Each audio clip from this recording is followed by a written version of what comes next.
tangible problems. I always felt, from as long as I can remember, about the power of science, that it could be used to solve pressing issues or solve problems. When I studied chemistry at Princeton, it was so theoretical, unapplied, and I thought, oh, okay, well, maybe if I go into physics, it will get better.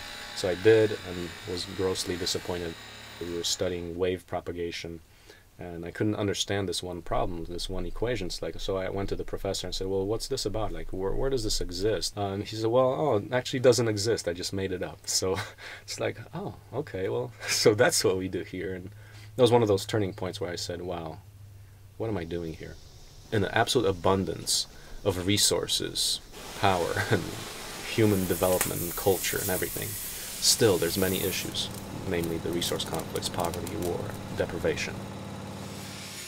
Survival, with the awesome technology that we do have today, survival should not take a lot of time. When you really think about it, all of the wealth that we enjoy today for a modern standard of living relies on rocks, soil, sunlight, plants, water.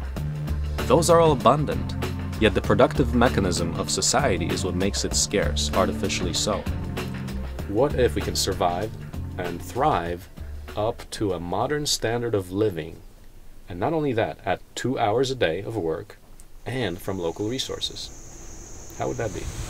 The most important part of open source ecology is this idea that with a small amount of resources and a small amount of money, anybody should be able to create a high standard of living for themselves and do it in a way that doesn't require a whole lot of time, a whole lot of money. People can actually be empowered by the technology that we're creating here. So rather than a big corporation deciding what machines can do for us, we can decide how we want machines to work for us. Instead of relying on other people to make things that we need, we can make everything that we need for ourselves. And we can do it better than Walmart can do it. We can do it better than slave labor in China can do it. We can make the productive capacity that we need to live the lives that we want in our own backyards, and we can do it in a sustainable way. We can make machines that we can use to create material abundance for ourselves, and then we can show other people how to do it. You have 200 people get together, and if they want to put together a self-sustaining community, they don't have that many options as far as coming up with the equipment and the machines for doing that.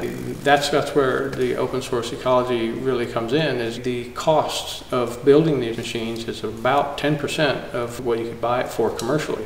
You know, if you take a full-blown John Deere tractor, it's almost impossible for anybody to go out and try and build one of those themselves. I mean, that's just a very custom machine. But if you're able to go and take, you know, just off-the-shelf engines and go down to your hardware store and buy steel and build it yourself, like the Lifetrack, then that's much more realistic.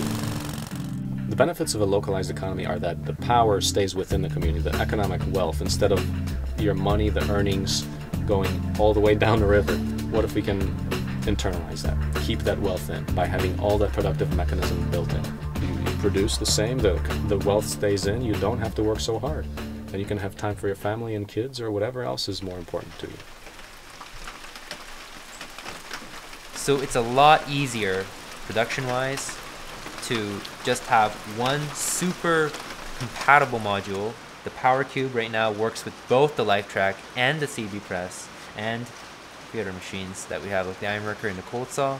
So that provides a much simpler product ecology because one power unit serves multiple machines. There's one thing about just being able to look at machines that have been developed on site here, and another thing to understand how the development process went through and what kind of documentation there is for these machines such that they can be replicated and improved on, right?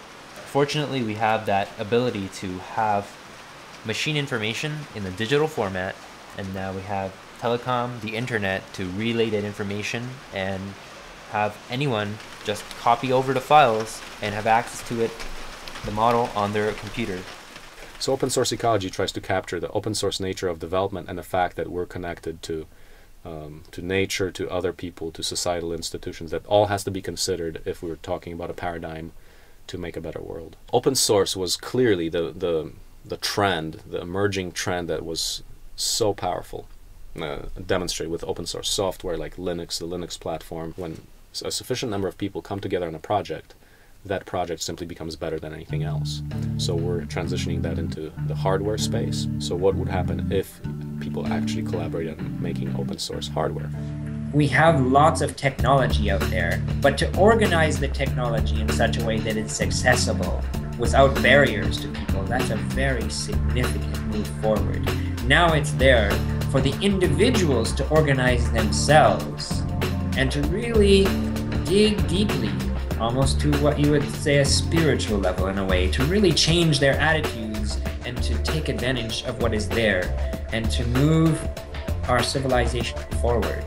I'm hopeful that humankind will arise to the occasion and seize the opportunity offered by this development.